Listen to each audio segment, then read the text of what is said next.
જૂના જમાનામાં બાળક રડતો હોય ને એને માં પ્રેમ કરે, ભાલ કરે, છાનું રાખવાની કોશિશ કરે અને એ બાળકને સારા સારા ગીતો સંભળાવે.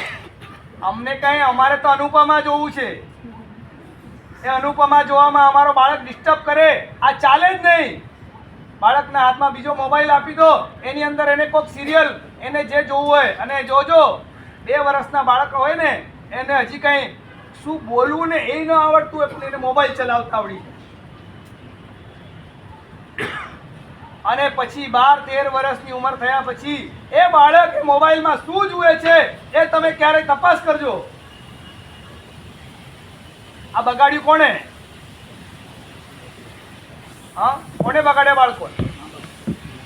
અને પછી 12-13 વર્ષની ઉંમર પછી એ બાળક મારું સાંભળતો નથી, હું કહું છું મારું સાંભળતો નથી, ભણવામાં એનું લક્ષ્ય નથી, આખો દિવસ મોબાઈલ જોઈએ છે. આ અહીંયાની એક ઘરની કથા નથી, આ દરેક ઘરની કથા છે.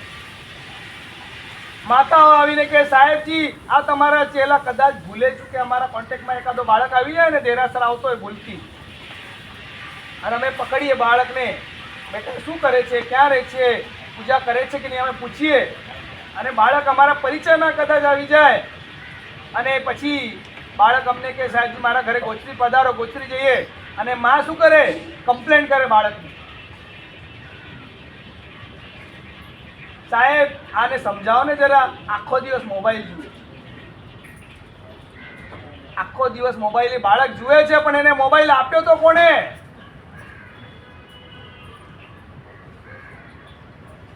સંસ્કરણ આપણું ખોટું થઈ રહ્યું છે અને આ ખોટા સંસ્કરણના કારણે જ આજે આપણે પરમાત્મા મહાવીરની આવનારી પેઢીને આપણે બરબાદ કરી રહ્યા છીએ. સંસ્કરણ કરવાનું કામ છે માન, અને એ માતા જો ખોટું સંસ્કરણ કરે તો આવનારી ભવિષ્યની પેઢીઓને એ બરબાદ કરે છે, પોતે એ બાળકની આખી જિંદગી વેડફી નાખી. આજે આ સંસ્કરણ કોણ કરે? ઘરની અંદર રહેલા પિતા, એમને બહારની જવાબદારી છે, પૈસા કમાવાના છે, બહાર જવું પડે ધંધા માટે, બહાર રખડવું પડે, સમયનો ભોગ કદાચ પિતા ઓછો આપી શકે, આવું બને. અને આજની માતાઓ તો આ જ કરી રહી છે. અમે પણ પુરુષની સમોવડી છીએ, અમે પણ નોકરી કરશું, પતિ પણ નોકરી કરે, પત્ની પણ નોકરી કરે અને બાળક એકલો ઘરની અંદર હોય, બિચારો કરે શું? મોબાઈલ જ જુએ ને. અને પછી મોબાઈલ જોતા જોતા એવી ઘટનાઓ બની જાય, મોબાઈલની અંદર ભયંકર હિંસક એવા દૃશ્યો, અશ્લીલ એવા દૃશ્યો એ બાળક જોતો જાય અને ઘરની અંદર પછી ન કરવાના એવા કાર્યો કરતો થઈ જાય. કેવી કેવી ઘટનાઓ! આજે તમે છાપું ખોલશો ને, છાપાની અંદર અમારી પાસે તો મોબાઈલ અને ટીવી નથી, અને અમારે એવું કે બહારનું બહુ જાણવાની ઈચ્છા નથી હોતી, પણ છતાં પણ આજે તમને અમે કંઈક સમજાવી શકીએ એના માટે પણ અમને કદાચ ક્યારેક ક્યારેક અમે જોતા હોઈએ. અને જોઈએ ને, ન જોવાના એવા સંસ્કારોની, ખોટા ખોટા એવા કાર્યોની આવી ઘટનાઓ આવે છે. તમને બધાને ખબર છે હમણાં કેવી કેવી ઘટનાઓ બની. 8માના બાળકે 10મીના બાળકને સ્કૂલની અંદર ચપ્પુ મારીને એનું ખૂન કરી નાખ્યું. આ બધું ક્યાંથી શીખ્યા બાળક? હા, 8માના બાળકને આટલી બધી અક્કલ ક્યાંથી આવી ગઈ? આજે સમાજની અંદર બનનારી એવી ઘટનાઓ, પોતે પોતાના પતિની સાથે ફાવતું ન હોય, પોતાની પત્નીને પતિને સાથે ન ફાવતું, એને પતિને પત્નીની સાથે ન ફાવતું હોય, પોતાના પ્રેમીની સાથે મળીને પોતાના પતિના કે પત્નીના ટુકડા ટુકડા કરીને, આ બધું ક્યાંથી શીખેલો? હા, આ બધું ક્યાંથી શીખીએ છીએ આપણે? મોબાઈલ, ટીવી અને આ બધામાંથી શીખી શીખીને આવા ભયંકર સંસ્કારો આપણે આપણા આત્મા ઉપર પાડી રહ્યા છીએ. સંસ્કરણ આપવાનું કામ કરે છે માતા. તમે એ માતાને સાચા સ્થાનની અંદર અને સારા સમયની અંદર યોગ્ય સંસ્કારો જો એ બાળકોને આપ્યા હશે ને, બાળકો ક્યારે પણ પોતાની જિંદગી બરબાદ નહીં કરે. જે રીતે તમારા સમાજની વ્યવસ્થા છે, સંસ્કરણ આપવાનું કામ માતાનું છે, એવું જ સંસ્કરણ આપવાનું અમારા પરમાત્મા મહાવીરની શાસનની વ્યવસ્થાની અંદર પણ કોનું છે? તો કે ઉપાધ્યાયજી ભગવંત. ઉપાધ્યાય ભગવંત એટલે કોણ? તો કે સાધુ સંસ્થાની માતા છે. આચાર્ય ભગવંત એમની વાતો ગઈકાલ સુધી આપણે કરી, અને આચાર્ય ભગવંત જીન શાસનની ઉન્નતિ કરવાનું કાર્ય આ આચાર્ય ભગવંત કરતા. એની અંદર 3 પ્રકારે જીન શાસનની ઉન્નતિ કરે છે. એની વાત ગઈકાલે મેં કરેલી હતી. કઈ રીતે? બધું બાષ્પીભવન, આળે પડાવે પંચાયત. હા, કઈ રીતે કરે? પહેલા નંબરની અંદર પોતે આરાધના કરવા દ્વારા કરે. બીજા નંબરની અંદર પ્રભાવના કરવા દ્વારા કરે, અને ત્રીજા નંબરની અંદર રક્ષા કરવા દ્વારા કરે. આ બધું મારે ગોખીને રાખવાનું એવું નથી, મારે જ યાદ રાખવાનું. આ બધું સંભળાવવાનું શા માટે છે? તમને પણ ખ્યાલ આવવો જોઈએ તમારી જવાબદારી શું છે. મહુવાની ઘટના કીધી ને તમને, હા યાદ છે કે ભૂલી ગયા? પણ આપણું જવાબદારી પણ છે કે આપણે પણ આપણા ગુરુ ભગવંતોને આપણે આપણા સંતાનોનું સમર્પણ કરી. પરમાત્માનું શાસન હજી 18,000 વર્ષ ચલાવવાનું. કેટલા વર્ષ? 18,000 વર્ષ ચલાવવાનું છે. અને એ 18,000 વર્ષ કોના થકી ચાલશે? કોનાથી ચાલશે? તો કે આ સાધુ ભગવંતો જેમને દીક્ષા લીધી છે ને એમનાથી, તમારાથી નથી ચાલવાનું. કેવી કેવી ધન્ય માતાઓ હોય જે પોતાના બાળકોને આ શાસન માટે સમર્પણ કરવાના ભાવ રાખતી. પોતે તો અમે સંયમ લઈ નથી શક્યા, અમે ભૂલની અંદર હતા, અમે મોહાની અંદર ઘેલા થયેલા હતા, અમે કદાચ દીક્ષા નથી લઈ શક્યા, અમને એવું જ્ઞાન નહોતું. આટલું તો તમને લાગે છે ને કે તમારા કરતા આ સાધુ ભગવાન સારા હોય છે? હા, આટલી તો શ્રદ્ધા છે ને તમને? તમારા સંસારી જીવન કરતા સાધુ જીવનને પાળનારા સાધુ ભગવંતો એ શ્રેષ્ઠ છે, સારું જીવન પાળે છે, સુખ શાંતિથી અને સમાધિથી રહે છે, કોઈ હાઈવો નથી કરતા. આટલું તો માનો છો ને તમે? જી સર.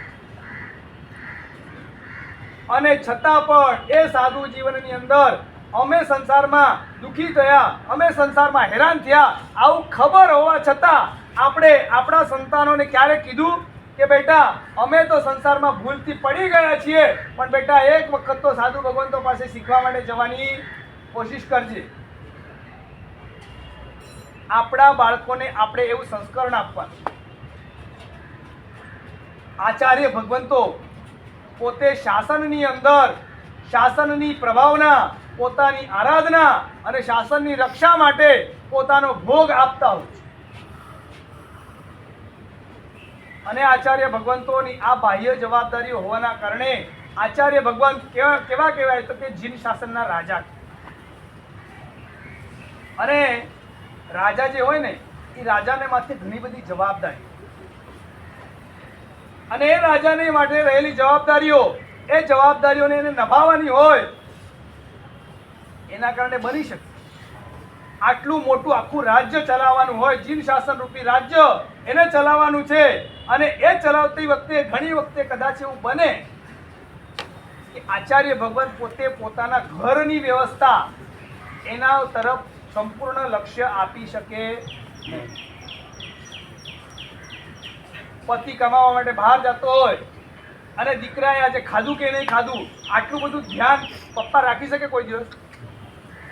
એને કમાવા માટે બહાર જવાનું, બહારની દુનિયાની પંચાયતો, દુનિયાને કેટલાય લોકો સાથે લમણા લેવાના હોય, એ લોકો સાથે માથાફોડ કરવાની હોય, અને આ વખતે ઘરની અંદર 1 કિલો ચોખા છે કે નહીં આવું ધ્યાન, આજે સાકર ખલાસ થઈ ગઈ, આ ધ્યાન પોતે પતિ રાખી શકે?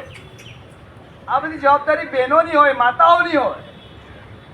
આચાર્ય ભગવંતોને ઘણી વખત આ બાહ્ય જવાબદારીઓના કારણે આચાર્ય ભગવંત કદાચ બની શકે પોતાના શિષ્ય પરિવારની એને એમના સ્વાધ્યાય યોગ્ય રીતે થઈ રહ્યો છે કે નહીં, કે કદાચ એ શિષ્યને કદાચ આજે તબિયત સારી છે કે નહીં, આવું કદાચ નાનું નાનું ઝીણું ઝીણું આચાર્ય ભગવાન કદાચ ધ્યાન ન રાખે, આવું કદાચ બને અને એના કારણે જ જીન શાસનની અંદર એક જબરદસ્ત કોટીની વ્યવસ્થા આચાર્ય ભગવંતોની જગ્યા પર ઘરની આખી વ્યવસ્થા, જેમ બહારની વ્યવસ્થા પિતા સંભાળતા હોય, ઘરની વ્યવસ્થા માતા સંભાળતી હોય, એમ બહારની શાસનની જવાબદારી આચાર્ય ભગવંતો સંભાળતા હોય અને ઘરની એટલે કે કુટુંબ પરિવારની વ્યવસ્થા ઉપાધ્યાયજી ભગવંત સંભાળતા.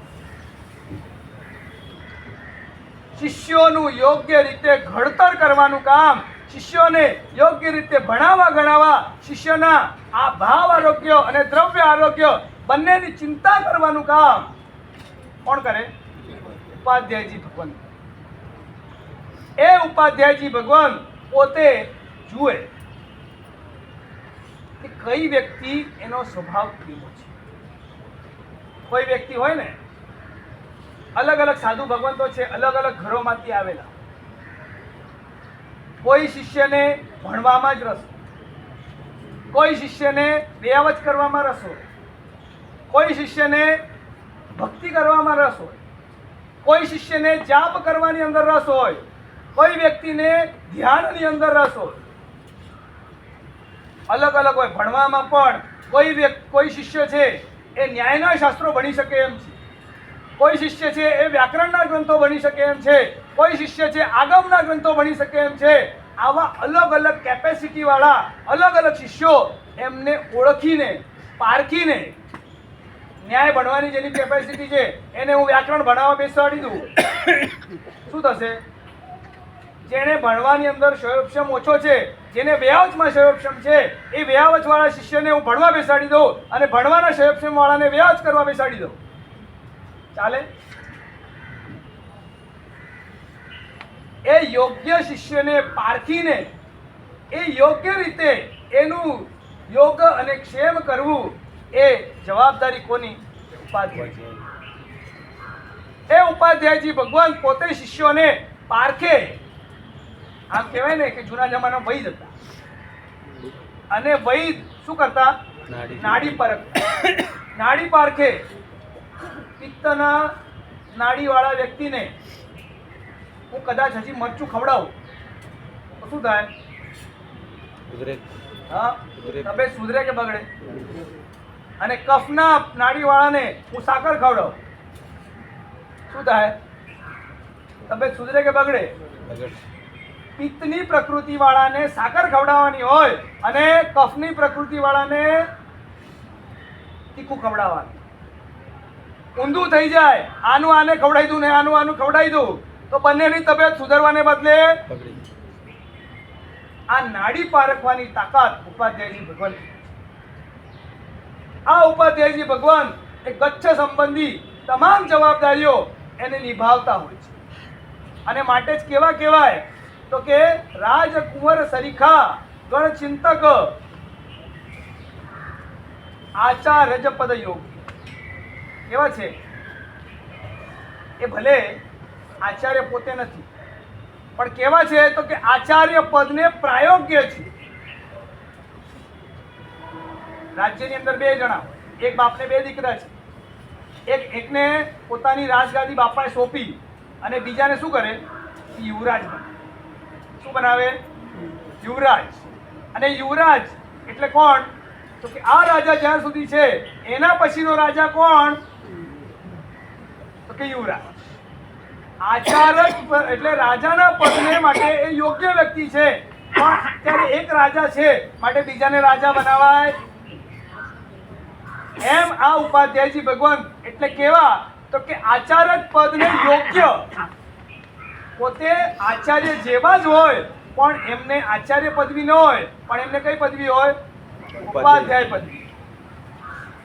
અને આવા આ ગચ્છની ચિંતા કરનારા એ ઉપાધ્યાયજી ભગવાન કેવા છે તો કે ગણચિંતક છે. અને ગણચિંતક ઉપાધ્યાયજી ભગવાન સાધુઓની અને આખા ગણની ચિંતા કરવાનું, એને અંદર રહેલી જે ચિંતાના કારણો છે એમને દૂર કરવાનું કામ આ ઉપાધ્યાયજી કરે. આમ તો છે ને દીક્ષા લેનારા જેટલા હોય અમે દીક્ષા શેના માટે લઈએ?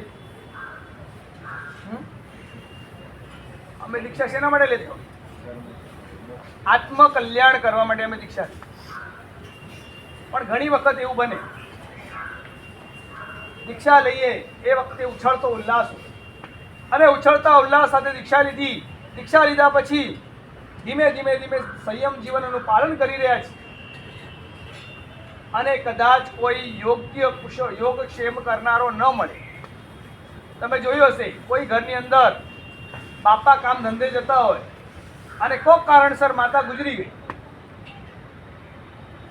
પછી એ બાળક એનું ઘડતર કેવું થાય? હા, યોગ્ય રીતે બાળકનું ઘડતર થાય? કદાચ એનું યોગક્ષેમ કરનારા યોગ્ય ગુરુ ભગવાન એમનો અભાવ છે, એમના મોટા ગુરુ છે, એ બાહ્ય જવાબદારીઓને નિભાવે છે અને અંદરથી એમને ભણાવવા ગણાવવાનું તૈયાર કરવાનું કામ કરનારા કોઈ ન હોય. દીક્ષા લીધી છે આત્મકલ્યાણ કરવા માટે, પણ આવું બની જાય ધ્યાન રાખવા વાળું કદાચ ન હોય તો શું થાય? સાધુ ક્યારેક ક્યારેક પ્રમાદ ભાવની અંદર આવી જાય અને પ્રમાદ ભાવની અંદર આવીને વિકથાઓની અંદર કદાચ પ્રમાદની અંદર કદાચ અવળા માર્ગની અંદર પણ સાધુ પ્રવૃત્ત થઈ શકે. એ શિષ્યને એ નિંદા, એ વિકથા, એ અવળા માર્ગમાંથી, એ આળસમાંથી બચાવીને એને પાછો વાળીને એની સારણા વારણા ચોયણા અને પડી ચોયણા કરીને એને ફરીથી પ્રમાદ રહિત જીવનની અંદર સ્વાધ્યાયની અંદર જોડવો. એ કામ કોનું? તો કે ઉપાધ્યાયજી ભગવંત. ઉપાધ્યાયજી ભગવંત જો ન હોય ને તો શિષ્યોનું યોગ્ય ઘડતર થઈ શકે. ઘણી વખતે એવું બને આપણે કહીશું આજે તો ઉપાધ્યાયજી ભગવંત બહુ ઓછા હોય.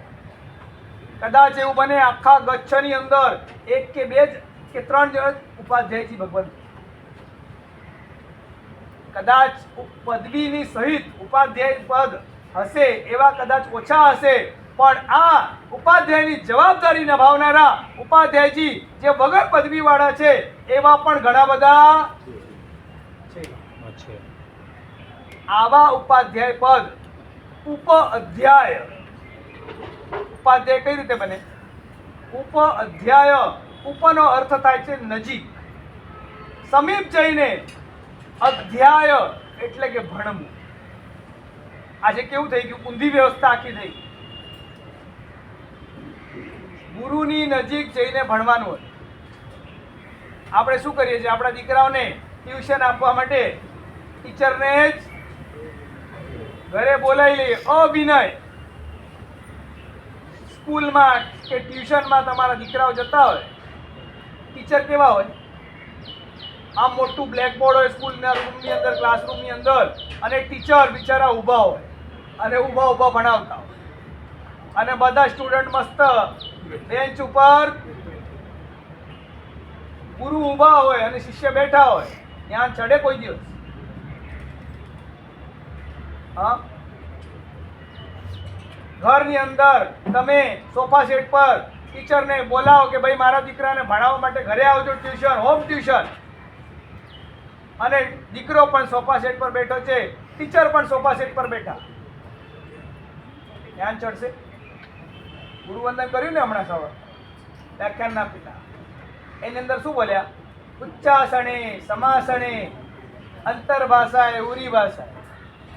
ગુરુથી આપણે જો ઊંચા આસન પર બેસીએ તો પણ આપણને ગુરુની આશાતના થાય છે. ગુરુના સમાન આસન ઉપર પણ બેસીએ તો પણ ગુરુની. અને જે આવી આશાતના કરતો હોય એને જ્ઞાન ચડે. તમારી બાટલી ઊંચી છે અને નળ નીચો છે, કોઈ દિવસ નળમાંથી પાણી બાટલીમાં ભરાશે? કન્ડિશન શું બાટલીમાં પાણી ભરવાની? નળ ઉપર હોવો જોઈએ, બાટલી નીચે હોવી જોઈએ. શ્રેણિક મહારાજાની વાર્તા હમણાં કહેવા બેસીશ તો અહીંયા જ ટાઈમ પૂરો થઈ જશે. સાંભળી છે ને વાત? પેલો ચંડાલ હતો. ચંડાલ અમારા બહેનોએ કદાચ સાંભળ્યો, ભાઈઓ તો અમારા સાંભળતા જ. વાત ઈ છે ઉપાધ્યાય પદવી. ઉપાધ્યાયની આરાધના કઈ રીતે કેળવવાની, ઉપાધ્યાયની આરાધના કઈ રીતે કરશું? તો ઉપાધ્યાયજી ભગવાન એમના જીવનમાં રહેલો સૌથી મહત્વપૂર્ણ ગુણ એ છે વિનય. કયો ગુણ છે? વિનય ગુણ. એ પોતે આચાર્ય પદના પ્રાયોગ્ય હોવા છતાં, આચાર્ય જેવા હોવા છતાં એ આચાર્ય ભગવંતનો વિનય કરતા હોય. ત્યારે એમ ન કે અમારી બેન પોતે પોતાના પતિને કે એ તમે શું આટલી હોશિયારી મારો છો, હું પણ ભણેલી ગણેલી છું, હું પણ આટલા 50,000 કમાઈને લાવી શકું એમ છું, તમે મને બહુ એ નહીં કરતા કે નહીં? હું પણ તમારી સમોવડી છું, મને આપણે બંને સરખા છીએ, તમે મારે બહુ દબાવવાની કોશિશ નહીં કરતા. ઉપાધ્યાયજી ક્યારે ન બોલ. હું પણ આચાર્યને જો યોગ્ય છું. આચાર્ય ભગવાન તમે બહારનું સંભાળો છો એટલે શું તમે વધારે પડતા મોટા થઈ ગયા? ક્યારેય નહીં. વિનય ગુણ એમના જીવનમાં એવો જબરદસ્ત પટીનો હોય, એ વિનય ગુણના કારણે એમના જીવનમાં ક્યારે પણ અહંકાર આવતો જ નથી.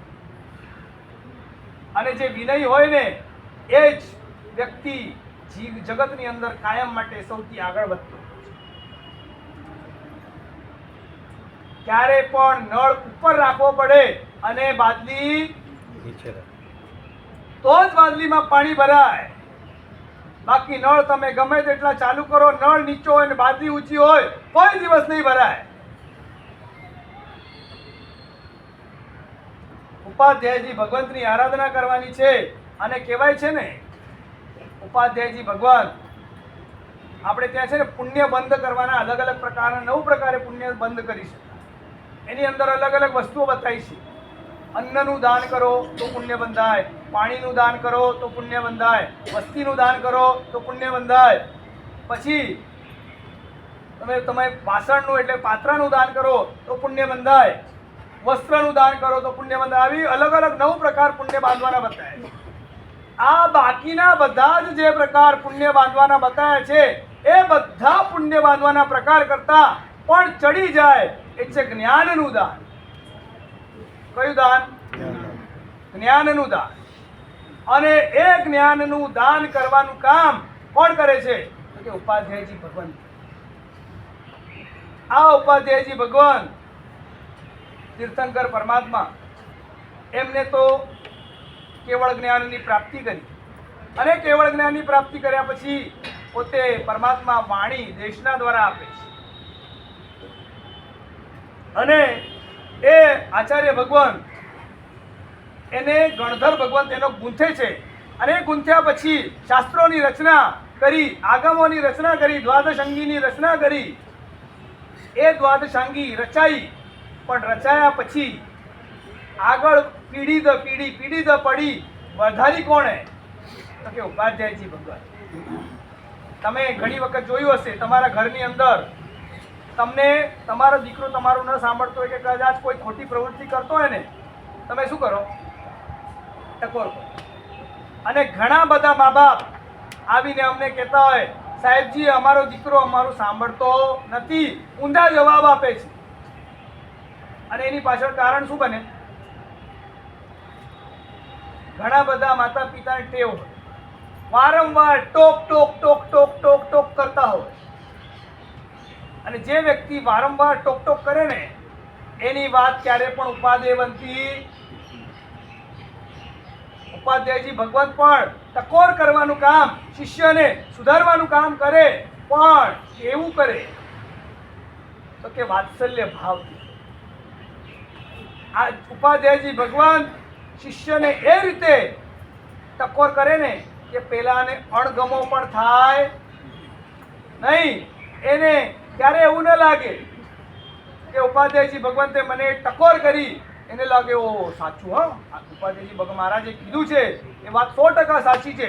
એટલી મીઠાશથી, એટલા આપણે ત્યાં કહેવાય ને કે સુગર કોટેડ ગોળી, એ રીતે સુગર કોટેડ ગોળી કડવી મલેરિયાની ગોળી હોય પણ તમને સુગર કોટેડ કરીને આપે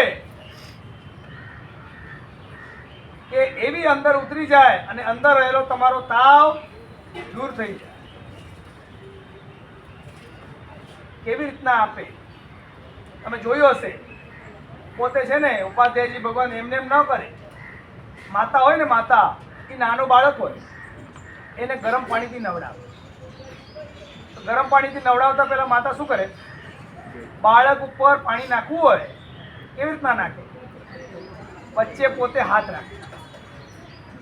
રાખે, પોતાના હાથ પર પાણી નાખે અને પછી એ પાણી બાળકના ઉપર જાય.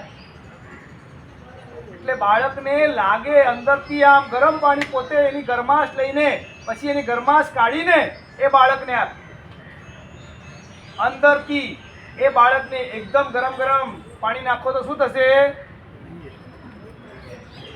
કુંભાર હોય ને, કુંભાર એ ઘડો બનાવતો અને એને થાપટ મારતો હોય બહારથી, પણ શું કરે? બીજો એક હાથ અંદર રાખે, બીજો હાથ અંદર રાખે અને અંદરથી બહારથી થાપટ મારતો જાય અને અંદરથી પંપાડતો પણ જાય. અને એવું કરવાના કારણે ઘડો ક્યારે ફૂટે? ઉપાધ્યાયજી ભગવાન પણ બહારથી ટકોર પણ કરતા જાય અને અંદરથી વહાલ પણ કરતા જાય. અને એના કારણે ક્યારે પણ શિષ્ય એ એમની વાત સાંભળવામાં ક્યાંય નાનું જ કરે નહીં. એના જીવનને સુધારવાનું કામ આ ઉપાધ્યાયજી ભગવાન કરે. અને આવા ઉપાધ્યાયજી ભગવાન એ શિષ્યોનું ઘડતર કરવાનું કામ કરે. આ ઉપાધ્યાયજી ભગવાન ઘડિયાળ પણ આપણે ધ્યાન રાખશું. 10:30 વાગ્યા સુધી ચલાવવાનું. કેટલા વાગ્યા સુધી ચલાવવાનું? હા, 10:15 બસ, વધારે નહીં તો પછી લોકોને થશે કે ભાઈ સાહેબજી વધારે ખેંચે છે, તમે જ મોડા આવો છો તો હું શું કરું? ઉપાધ્યાયજી ભગવાન એમના જીવનના ગુણો આપણે સમજવા છે. એના પહેલા ઉપાધ્યાયજી ભગવાન છે ને એ 3 પ્રકારની ભૂમિકા છે. કેટલા પ્રકારની? 3 પ્રકારની ભૂમિકા આ ઉપાધ્યાયજી ભગવાન નિભાવતા હોય. એની અંદરની સૌથી પહેલી ભૂમિકા ઉપાધ્યાયજી ભગવાન કઈ નિભાવે તો કે છે ને એ મીડિયેટર. કેવા છે? મીડિયેટર એટલે બંનેની વચ્ચેનો સેતુ છે. કોણ બેની વચ્ચે? ઘણી વખત એવું હોય આચાર્ય ભગવાન છે ને એટલા બધા પ્રભાવશાળી હોય. તમારા ઘરમાં છે ને ઘણી વખત જોજો દીકરાને છે ને કંઈ જોઈતું હોય ને તો એ કોને કે? પહેલા માતાને. અને માતા પછી પોતાના પતિને કે તમારા દીકરાને આ દીકરો ડાયરેક્ટ બાપ પાસે જવામાં ડરતો, ડાયરેક્ટ કહીશ તો બાપા શું કરશે? બાપાનો રૂબાબ જોઈને દીકરાઓ ગભરાઈ જતા. આજના જમાના દીકરા તો ગભરાતા નથી પણ બાપને ગભરાવી દે છે. હા, જમાનો પલટાઈ ગયો. અમારા જૂના જમાનામાં અમારા બાપા અમને લાફોય મારી શકતા હતા. આજે ઊંધું થઈ ગયું. આજે દીકરા બાપાને લાફો મારી દે. પણ દીકરાને જોઈતું હોય તો દીકરો મોસ્ટલી શું કરે? માને. આચાર્ય ભગવાન એમને કોઈક વસ્તુ કેવી છે, એમની પાસેથી કંઈક સલાહ સૂચન કે એમને કંઈક વિનંતી કરવી છે અને શિષ્ય આચાર્ય ભગવાન પાસે જવામાં ગભરાય. એમનો વિનય ન ચૂકી જાય. અમે જોયું છે, મારી પોતાની વાત કરું. ચંદ્રશેખર વિજયજી મહારાજ હતા. ચંદ્રશેખર વિજયજી મહારાજને અમે મળવા ગયા, વંદન કરવા ગયા. અને ચંદ્રશેખર વિજયજી મહારાજ પોતે કંઈક કામ કરતા હતા, લખતા હતા. આટલા મોટા મહારાજ સાહેબ એમને વંદન કરવા ગયા. આપણી ઈચ્છા હતી કે સાહેબ 2 અક્ષર આપણી સાથે વાત કરે. પણ એવો એમનો પ્રભાવ હોય, એમનું એવું પરાઘાત નામ કર્મ કે એની પાસે જઈને તમે બેસો ને તમને ડર લાગે. એમની સામે તમે બોલી ન શકો. અને ચંદ્રશેખર વિજયજીને વંદન કર્યા પણ પોતે પોતાના કામમાં જ, ઉપર પણ જુએ નહીં. આપણને લાગ્યું યાર આટલા મોટા મહારાજ સાહેબ છે, આપણી સાથે વાત કરવી જોઈએ, આપણને વાસ્કેપ નાખવો જોઈએ, પણ આપણે બોલી ન શકીએ. આપણને ડર લાગે. આવું ઘણી વખત થાય. અને પછી એવા ટાઈમે તમને કામ કોણ આવે કે ઉપાધ્યાયજી ભગવાન. એ મીડિયેટર છે, એ મીડિયેટરને તમે કહી દો કે સાહેબ પાસેથી આટલું કામ કઢાવવાનું છે, સાહેબને આટલું કહેવાનું છે. આ કામ મીડિયેટરનું કોણ કરે? ઉપાધ્યાયજી ભગવંત. બીજા નંબરની અંદર ઉપાધ્યાયજી ભગવંત કેવા છે? તો કે કોર્ડિનેટર. પહેલા મીડિયેટર, સેકન્ડ કોર્ડિનેટર. એ શું કરે? તો જે વાત મેં તમને પહેલા કહી, અલગ અલગ વિષયના અલગ અલગ નિષ્ણાત એવા સાધુ ભગવંતોને કોર્ડિનેટ કરવા. અમારે ત્યાં હમણાં ચોમાસા પહેલાં તમને ખ્યાલ જ હશે, ગીર સુધી દેના બેંકની અંદર અમારા લગભગ 300 જેટલા મહાત્મા ભેગા થયા. ખ્યાલ છે ને? એ વખતે અમે શું કર્યું? તો અમારા સમુદાયની અંદર અલગ અલગ વિષયના, કોઈ આ વિષયમાં, કોઈ જ્યોતિષના વિષયમાં નિષ્ણાત હોય, કોઈ શિલ્પના વિષયમાં નિષ્ણાત હોય, કોઈ કઈ રીતે ભક્ષ્યાભક્ષ્યના વિષયમાં નિષ્ણાત હોય, કોઈ વ્યક્તિ ભણવા ગણવામાં નિષ્ણાત હોય, કોઈ વ્યક્તિ જૈન ભૂગોળમાં નિષ્ણાત હોય, કોઈ વ્યક્તિ જૈન ઇતિહાસમાં નિષ્ણાત હોય. આવા અલગ અલગ સબ્જેક્ટવાળા અલગ અલગ મહાત્માઓ, એમને બધાને ભેગા કરીને, કોર્ડિનેટ કરીને એમની આખી કમિટી બનાવી. આ કોર્ડિનેશનનું કામ કોણ કરે? ઉપાધ્યાયજી મહારાજ. આપણા ઘરની અંદર એક સ્ટુડન્ટ અલગ અલગ છે. સ્કૂલમાં તમે જોતા હશો, અમુક છોકરાઓ છે ને એ મેથ્સમાં હોશિયાર, અમુક છોકરાઓ કોમર્સમાં હોશિયાર હોય, અમુક છોકરા જ્યોગ્રાફીમાં હોશિયાર હોય, અમુક બાયોલોજીમાં હોશિયાર હોય. ટીચરને ખબર પડવી જોઈએ કયા છોકરાને કયું ભણાવવું અને કયા ફિલ્ડમાં આગળ. કોઈ તો રમત ગમતમાં હોશિયાર હોય, એને એ જ વિષયમાં આગળ વધારવો પડે. તમે રમત ગમતમાંથી પાછો ખેંચી લાવો અને કહેશો તમે એને તારે સાયન્સ ભણવાનું છે, બિચારો કોઈ નહીં ભણી શકે. જે વિષયમાં જે નિષ્ણાત, એની કોર્ડિનેશન કરીને એને એ ફિલ્ડમાં આગળ વધારે, એ કામ છે ઉપાધ્યાયજી ભગવાન. અને માટે એ છે કોર્ડિનેટર. અને ત્રીજા નંબરની અંદર કોણ છે? તો કે આર્બિટ્રેટર. આર્બિટ્રેટર એટલે સુલહ કરાવ. ક્યારેક ક્યારેક આવું બને, ઘણું મોટું ગ્રુપ હોય, અલગ અલગ સાધુ ભગવંતો હોય, અને એમની અંદર કોઈ કારણથી બંને સાધુ ભગવાનમાં મતભેદ ઊભો થાય. અમે બી તમારા ઘરમાંથી જ આવેલા છીએ, અમે કંઈ બહારથી કે આકૃષમાંથી નથી આવે. કોઈક કારણ બને, કોઈક શાસ્ત્રની પંક્તિ હોય, એને લીધે પણ ઘણી વખતે આ મતભેદ ઊભો થઈ જાય. હું કહું કે આનો અર્થ આમ જ થવો જોઈએ અને બીજો કે નહીં, આનો અર્થ આમ થાય. બંને જણા વચ્ચે મતભેદ થઈ જાય. એ મતભેદનું સુલહ કોણ કરાવે? આવા નાના નાના ઘરના ઇસ્યુ હોય, હા, એ નાના નાના ઇસ્યુને લઈને ડાયરેક્ટ આપણે કહીએ કે નહીં ભાઈ, આપણે ડાયરેક્ટ આચાર્ય ભગવાન પાસે જશું. એમને કેટલી બધી માથા પર જવાબદારીઓ હોય, આખા સંઘો એમને સાચવવાના હોય, સંઘોના પ્રશ્નો હોય. એ બધા પ્રશ્નોને એ સોલ્વ કરવા બેસે કે આવા નાના નાના પ્રશ્નોને લઈને બેસી જાય. અને એવા ટાઈમે એ લોકોની અંદર, સાધુ ભગવંતોની અંદર સુલહ કરાવવાનું કામ કોણ કરે? તો કે ઉપાધ્યાયજી ભગવંત. ઘરની અંદર નાના નાના પ્રસંગો બની જાય, હા, દેરાણી જેઠાણીમાં ડિસ્પ્યુટ થઈ ગયું, અને એ વખતે ઘરના એ લોકોના પતિઓ બિચારા કામ ધંધામાંથી ઊંચા ના આવતા હોય, અને એવા ટાઈમે એ લોકો સુધી આટલી બધી માથાકૂટો પહોંચાડવી. અને કદાચ તમે ઘરના સાસુ છો, તમારામાં એટલી આવડત હોવી જોઈએ કે દેરાણી જેઠાણીમાં કંઈ પણ થયું હોય, બેટા આમ નહીં આમ નહીં આમ, પ્રેમ કરીને, વાલ કરીને બંનેની અંદર સુલહ કરાવી દે અને કે તમે પણ બંને જણા એડજસ્ટ કરી લો, અને બંનેને એડજસ્ટ કરીને સાથે પ્રેમથી પાછા લાવી દે. આ કામ કોનું છે? સાસુનું છે ઘરમાં, પણ અહીંયા છે ઉપાધ્યાયજી ભગવાન. આવા ઉપાધ્યાયજી ભગવાન ગ્રુપની અંદર, પોતાના ગણની અંદર ક્યારે પણ કોઈ પણ પ્રકારના વિખવાદોને થવા દે નહીં. અને વળી પોતે આટલું બધું કરતા હોય એટલે પોતે કેવા હશે? હા, પોતે પણ સારા હોવા જોઈએ ને. નહીં તો પોતાની અંદર કાંઈ ન હોય. સાસુ પોતાની વહુની સાથે જ કોઈક કારણથી ઝઘડો કરતી હોય અને પછી દેરાણી જેઠાણીમાં સુલે કરાવવા જાય તો સાંભળે કોઈ? પણ આ અમારા ઉપાધ્યાયજી ભગવાન પોતે પણ પોતાના જીવનને ગુણોથી ભરપૂર રાખે છે.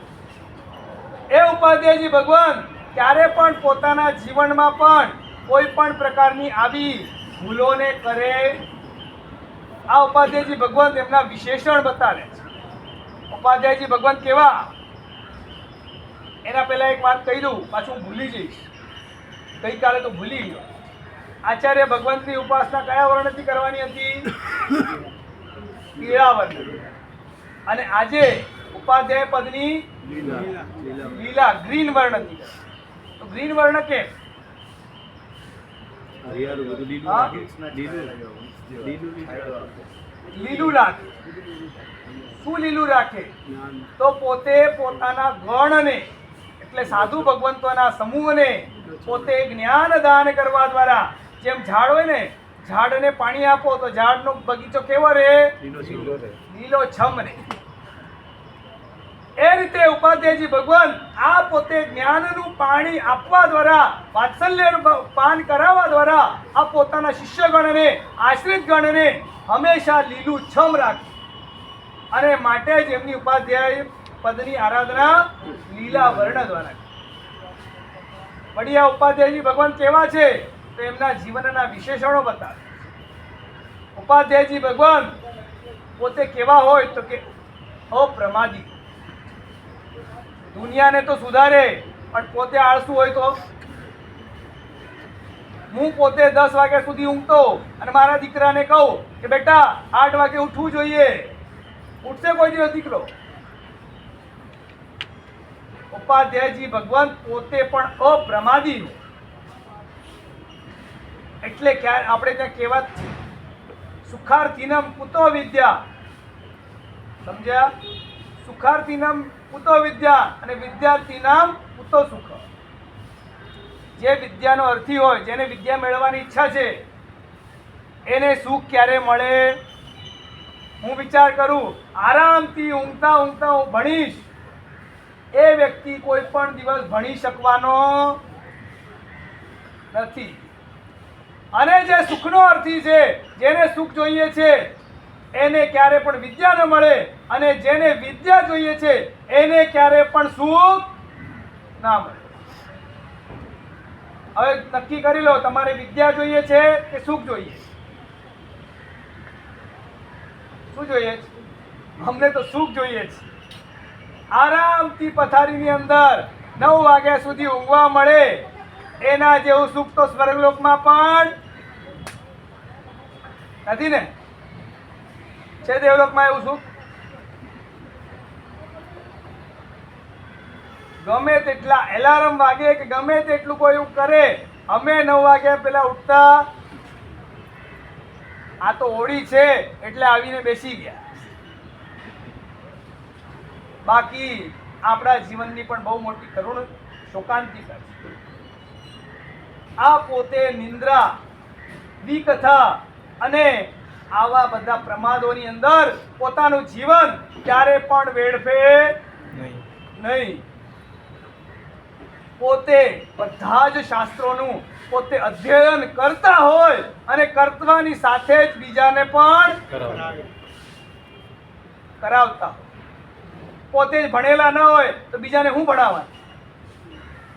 પોતે પણ અધ્યયન કરતા હોય અને ઉપાધ્યાય બની ગયા એટલે મારે હવે ભણવાની જરૂર નથી, એવું નથી. પોતે પણ કાયમ માટે ભણતા હોય અને ભણતા ભણતા બીજાને.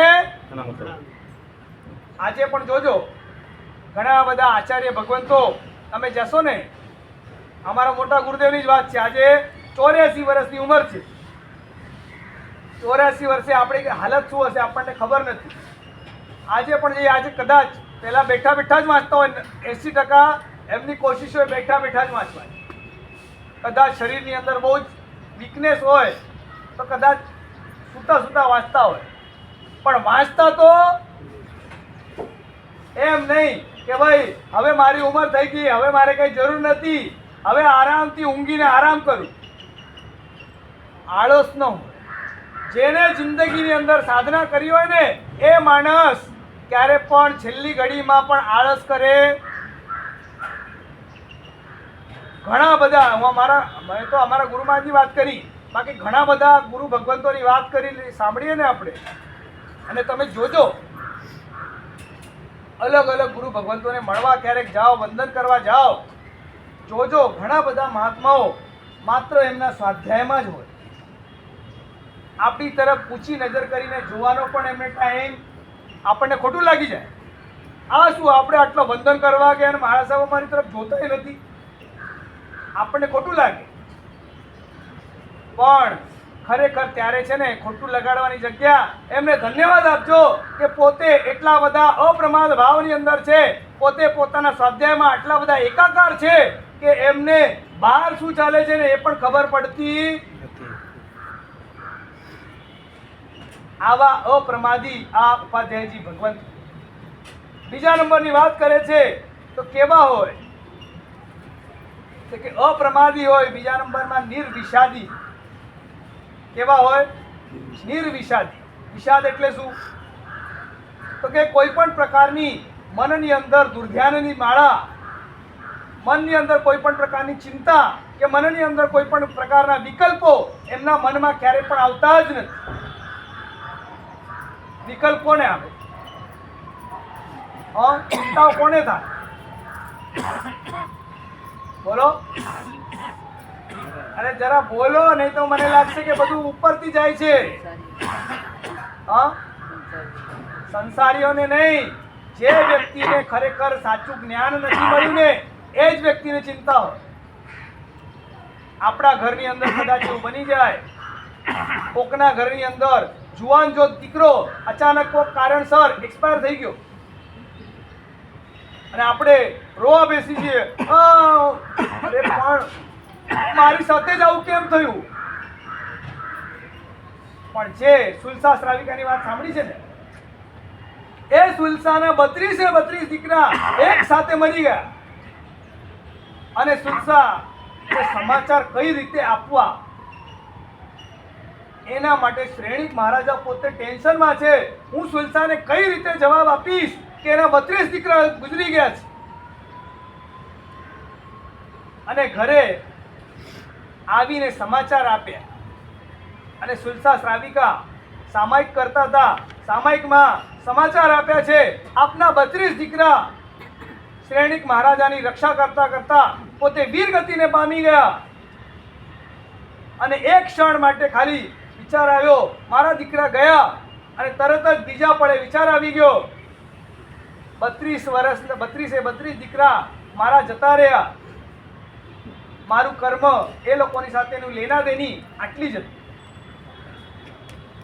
જે પણ વ્યક્તિ ભણેલો હોય, જેની પાસે જ્ઞાન મેળવેલું હોય ને, એ વ્યક્તિ ગમે તેવી પરિસ્થિતિ આવીને ઊભી રહે, ક્યારે પણ એ વિષાદ, ક્યારે પણ એ દુઃખ કરે.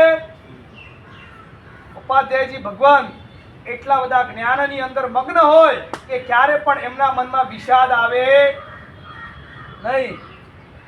અને માટે જ ક્યારે પણ એ લેપાતા નથી. એટલા માટે જ કહેવાય છે કે જે લેપાય તે લૂંટાય.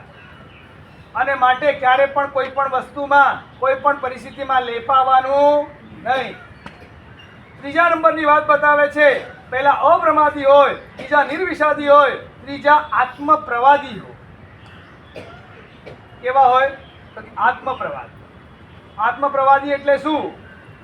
તો કે પોતે પોતાના જીવનની અંદર જે પણ કોઈ આરાધના કરતા હોય એ પોતાના આત્મકલ્યાણને લક્ષ્યમાં રાખીને કરતા હોય.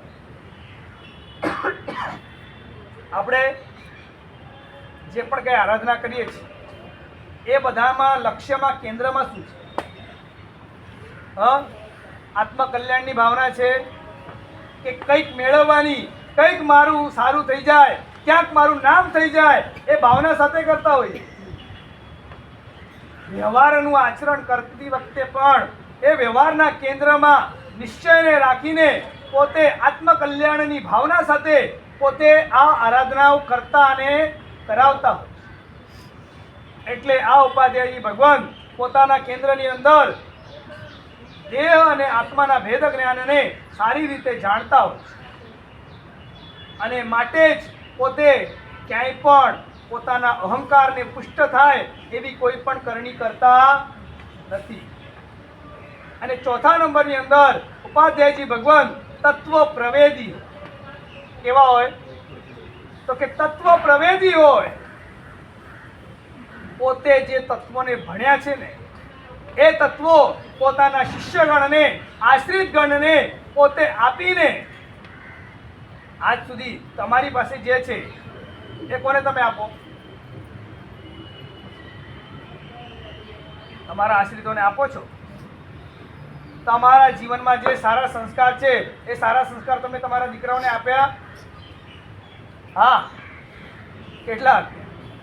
તમારા દીકરાઓને તમે બહારી ભૌતિક અને પૌદ્ગલિક એવા પદાર્થો એમના વારસા તો ઘણા આપ્યા, પણ સંસ્કારોના વારસા આપ્યા નથી. આજે સંસ્કારોના વારસો આપણે આપણા સંતાનોને નહીં આપીએ ને તો આપણે પરમાત્મા વીરના શાસનને 18,000 વર્ષ સુધી આગળ વધારી નહીં શકીએ. આપણે એ લોકોને બાહ્ય બધા જ પદાર્થો આપીએ છીએ, પણ એ લોકોને જે ખરેખર આપવા જેવું છે એવા સંસ્કાર આપવાની અંદર આપણા તરફથી બહુ મોટી કચાશ થઈ રહી છે. એ ઉપાધ્યાયજી ભગવત પોતાને મળેલું જ્ઞાન, પોતે જે પ્રાપ્ત કરેલું જ્ઞાન છે એ પોતાની પાસે તો રાખે, પણ પોતાના આશ્રિત ગણને પણ આપે. એ તત્વ પ્રવેદી છે. અને અંતિમ એવા આ ઉપાધ્યાયજી ભગવાન કેવા છે તો કે ચિત્ત પ્રહલાદી છે. કેવા છે? ચિત્ત પ્રહલાદી. જેમ બાપા પાસે જતા દીકરાને ડર લાગતો હોય ને, અને માતા પાસે જતા થતું હોય ઓ માને જઈને બાળક વળગી જાય, માતા પાસે જતા બાળકને ક્યારે પણ સંકોચ થતો નથી. એમ ઉપાધ્યાયજી ભગવાન એ ચિત્ત પ્રહલાદી છે.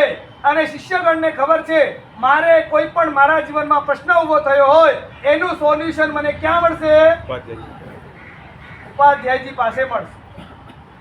એમનો વાત્સલ્ય ભાવ એટલો જબરદસ્ત કોટીનો હોય કે જ વાત્સલ્ય ભાવ પાસે એમને શિષ્યને ખબર હોય કે મારા જીવનમાં કોઈ પણ ભૂલ થઈ છે, એ ભૂલ પણ મારે સુધારવી છે, એ ભૂલનું મારે પ્રાયશ્ચિત લેવું છે, અને એ પ્રાયશ્ચિત કરીને મારે શુદ્ધ બનવું છે, તો મારે સૌથી પહેલા ક્યાં જવું પડશે? તો કે ઉપાધ્યાયજી પાસે જવું પડશે. એ મને વાત્સલ્ય પ્રેમ આપશે અને મારા દ્વારા થયેલી ભૂલને સુધારશે. આવા આ ઉપાધ્યાયજી ભગવાન એમની ઉપાસના લીલા વર્ણ દ્વારા કેટલા લોકસના કૌશકથી 25 લોકસનો કૌશક, અને પોતે 25 આપણે 25 ખમાસના 20 નોકરવાળી ઉમરી નવો વજાયણમની. અને આ બધું કરવા દ્વારા આપણે આ ઉપાધ્યાયજી ભગવાનની આરાધના કરવાની છે. અને આપણે જેમ એ પોતાના આશ્રિત ગણનું હિત કરે છે એમ આપણે પણ માતા પણ છે ને એ કોણ છે તો કે ઉપાધ્યાય છે. માતાએ પોતાની ઉપાધ્યાય તરીકેની જવાબદારી નિભાવવાની છે અને બાળકોનું સંસ્કરણ કરીને પોતે ગુરુ પાસે મોકલવાના છે. અને એ ગુરુ પાસે મોકલ્યા હશે તો તમારી, અને માટે જ આપણે ત્યાં કહેવાય છે સૌથી પહેલો શિક્ષક કોણ તો કે મા. એ માતાની જવાબદારી શું છે? પોતે બાળકને ભણાવી ગણાવીને ક્યાં મોકલવાના? ગુરુ પાસે મોકલવાના. એ માતા જો પોતાની ઉપાધ્યાય તરીકેની જવાબદારી નિભાવશે અને ગુરુ પાસે મોકલશે તો જ એ બાળક જીવનમાં આગળ વધી શકશે અને પરમપદ સુધી પહોંચી શકશે. આચાર્ય ભગવાનનો રંગ પીળો કેમ છે? આચાર્ય ભગવાનનો રંગ પીળો કેમ છે? આચાર્ય ભગવાન એ પોતે આપણા જીવનની અંદર પોતે કેવા હોય તો કે સુવર્ણ જેવા. કેવા હોય? સુવર્ણ જેમ દીપ્તિમાન હોય, તેજસ્વી હોય, એમ આચાર્ય ભગવાન પણ અતિશય તેજસ્વી. અને સોનું કયા કલરનું હોય? પીળા કલરનું હોય. માટે જ આ આચાર્ય ભગવાનનો વર્ણ કેવો છે તો કે પીળો છે. આવી રીતના આ આચાર્ય ભગવાનની ઉપાધ્યાય ભગવાનની આરાધના કરવા દ્વારા આપણા આત્માને આપણે પરમાત્મા બનાવીએ અને એના દ્વારા આપણું આત્મકલ્યાણ સાધીએ. એ શુભ ભાવના પરમાત્માની વાણી વિરુદ્ધ કંઈ કહેવાય તો હારી ભાવે ક્ષમા યાચના. મંત્રમ સંસાર સારમ મંત્રમ સંસાર સારમ ત્રિજગતનુપમમ ત્રિજગતનુપમમ સર્વ પાપારી મંત્રમ સર્વપાપારી મંત્રમ સંસારોચ્છેદ મંત્રમ વિષમ વિષહરમ કર્મ નિર્મૂલ મંત્રમ મંત્રમ સિદ્ધિ પ્રદાનમ મંત્રમ સિદ્ધિ પ્રદાનમ શિવ સુખ જનનમ કેવલ જ્ઞાન મંત્રમ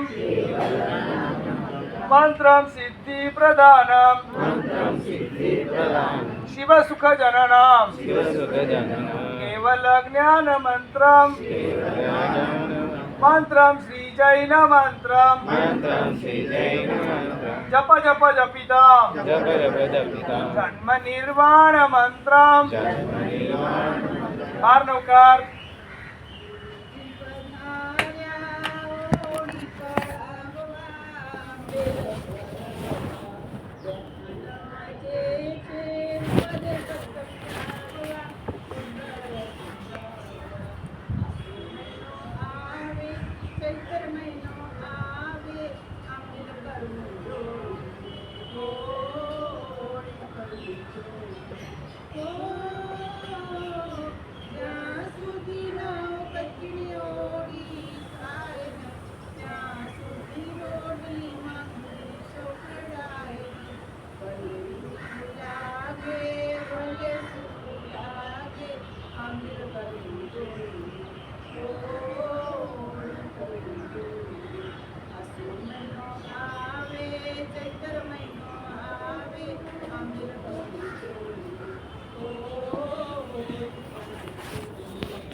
તેઓ જાવણીયાય નિશિયાય મતેણ મંદા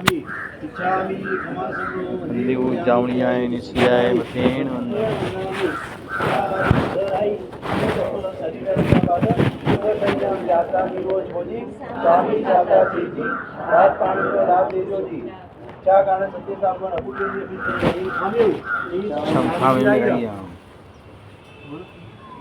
જંગ કિંચી અપત્યમ પ્રગતિયમ ભત્તે પાણી અગ્નિ વ્યાવ છે આલાવે સલાવે ઉચાસને સમાસને અંતર્ભાષાએ ઉડી ભાષાએ જંગ કિંચી મચેવડે પૈડાવ ઉવંબા બારંબા તુપે જાલા હમ ન દેવાની કસમ ચામ લેવડા સ્વામી કમાસમો વધી